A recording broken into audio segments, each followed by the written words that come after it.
এই বাংলাদেশে শোন, তবে তোদের তো আর উপায় রইল না রে। একেবারে তোদেরকে ভাতে মারবো, কাপড়ি মারবো, চিকিৎসায় মারবো, ইভেন খেলাধুলায় মেরে দেবো, বুঝলি কিনা দাদা? সুন্দর দাদা, বাহাতে হাসা কি ডলামলা খাইছো নাকি? ঘরে এসে আদান প্রদান কথা পেয়েছ? এই সালা, বাজে কথা বলবি না। তোদের তো ওই ভিসা আগেই বন্ধ করে দিয়েছি, তোরা চিকিৎসা নিতে পারছিস না, ইন্ডিয়াতে ঢুকতে পারছিস না। তারপরে তোদের ওই ট্রানজিট সুবিধাটাও বন্ধ করে দিয়েছি, যেটার কারণেই তোরা ওই তৈরি পোশাক ইউরোপ আমেরিকাতে পাঠাতে পারছিস না। এখন আবার তোদের সাথে আমাদের বিসিসিআই কোনো খেলাধুলার আয়োজন করবে না, ক্রিকেট খেলবে না। সেই জন্য বলছি তোদেরকে আমরা চারদিক থেকে মেরে দেবো, বুঝতে পারলি কিনা? সুন্দর, তোর এই মুখ গল্প সারাবাজি আর কোনদিন গেল না।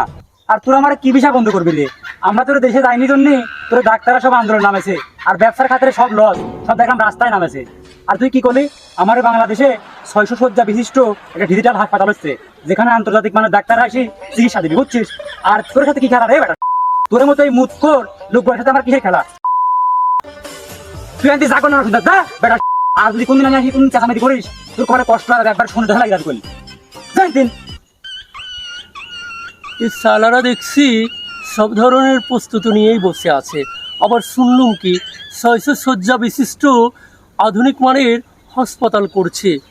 সালা, আমরা ভেবেছিলাম যে আমরা ভিসা বন্ধ করে দিলে চিকিৎসা নিতে পারবে না, ওদের দেশে হাহাকার লেগে যাবে।